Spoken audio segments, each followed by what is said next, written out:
Hello! My name is Merle in case you're new here, and welcome to my channel. Last time in episode 1 of creating my reimagined Peach BJD, I went over the idea, the concept, and inspiration and started creating her dress and her hair. I highly recommend to you to watch it first if you haven't watched so. So what do we have so far? The unstyled wig, the arm poof sleeves, the skirt overlay thingy, this thing, and her dress. So let's work and finish up Peach today. Today I'm making her some kind of gloves. Her face up can't be missing. Her crown. The iconic blue accessories. And her shoes can't be missing. So let's get started. Off camera, I made a pattern for the lace cuffs. After cutting the pieces out, I'm freight checking the embroidery with clear nail polish.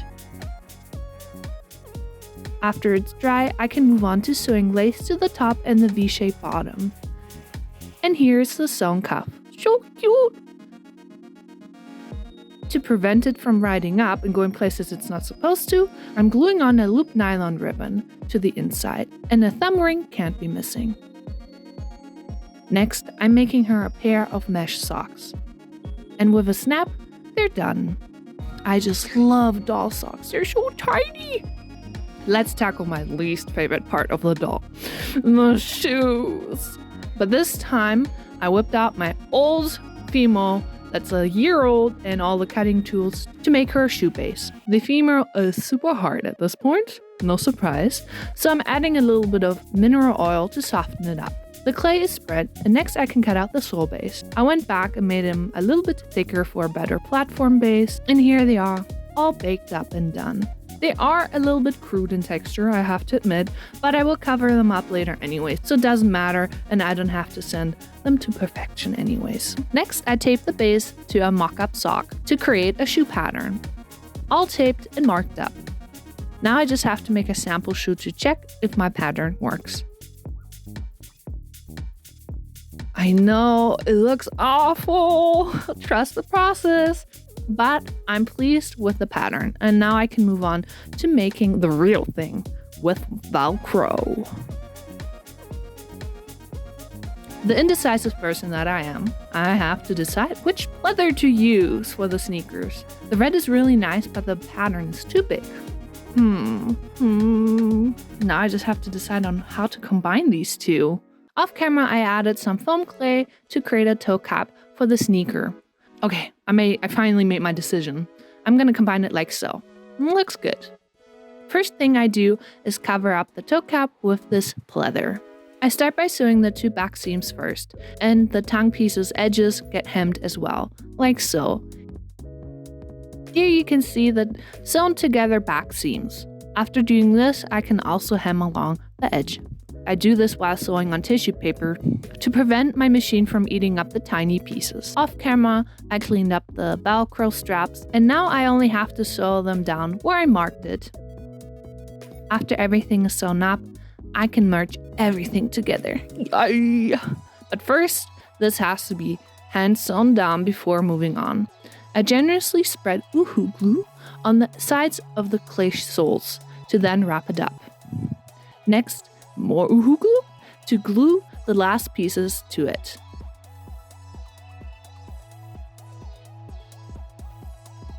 Now it has to dry with some weights, but I can wait.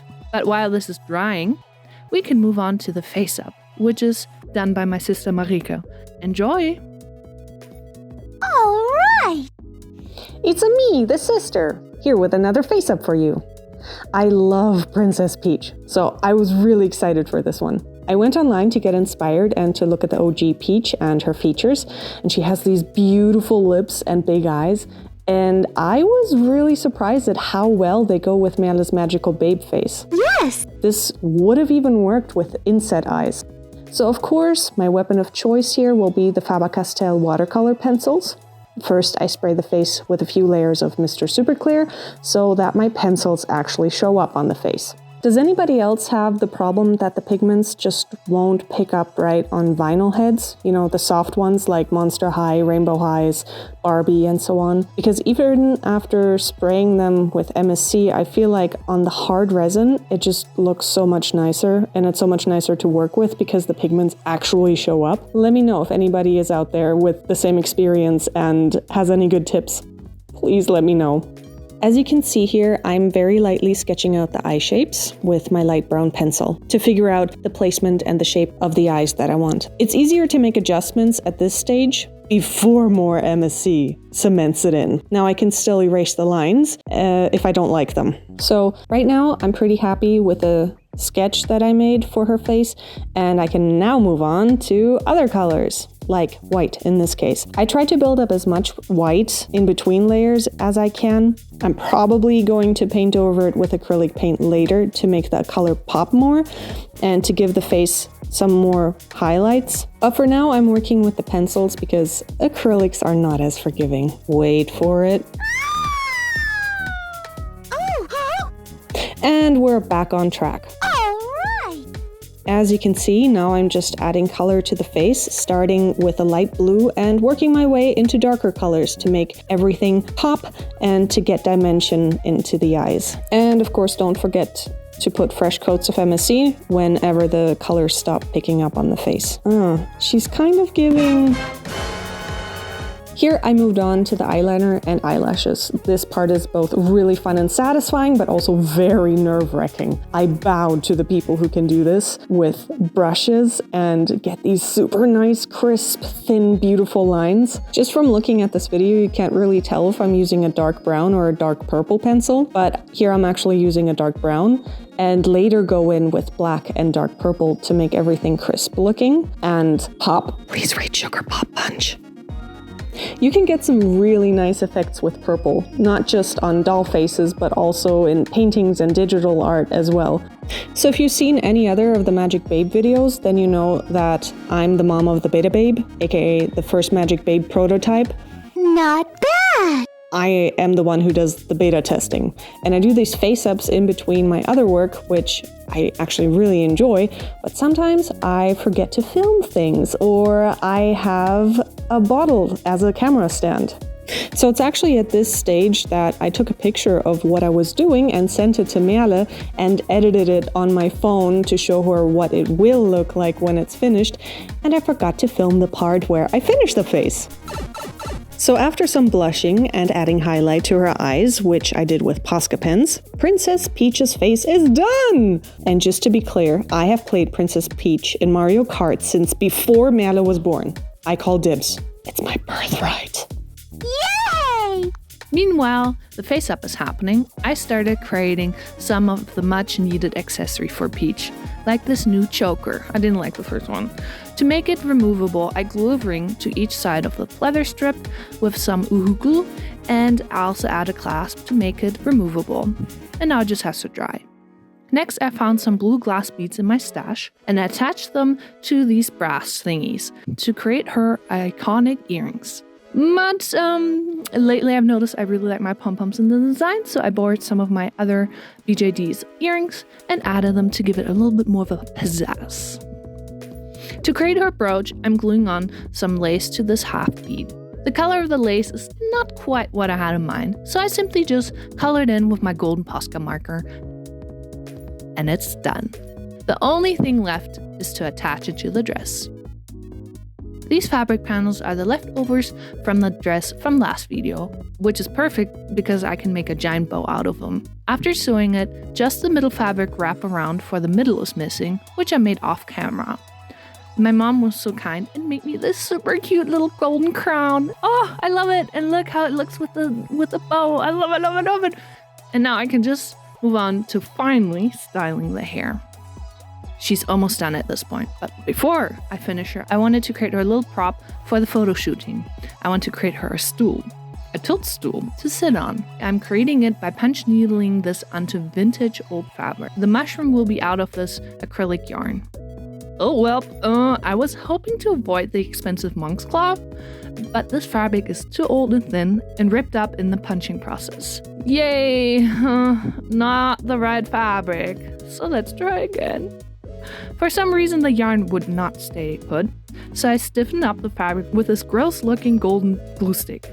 Halfway done. Lastly, the white spots have to be added, which I totally didn't forget till now, pun intended. All done. Now I just have to add carpet glue to the back and sew the pieces together, like so. For the bottom, I'm using this corduroy. I sew a rectangle together on the top and on the bottom, like so. Now I just have to add some filling and sew it all up. And with that, I'm done.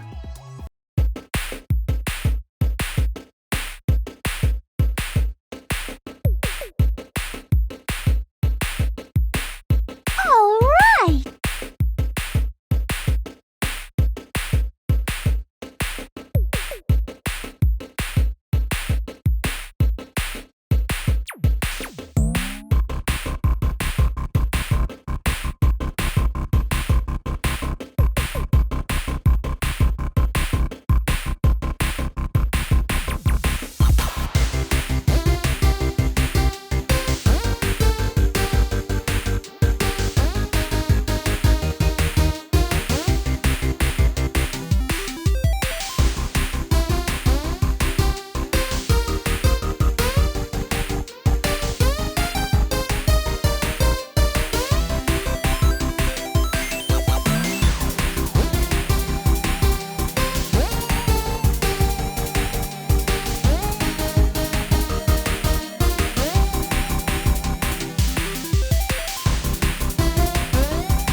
Thank you so much if you made it this far in the video. Like, share, and subscribe for more content. And if you want to create your very own magic bag, I have a link in the bio down below to my Etsy shop if you want to check that out. See you next time. Stay magical. Bye bye.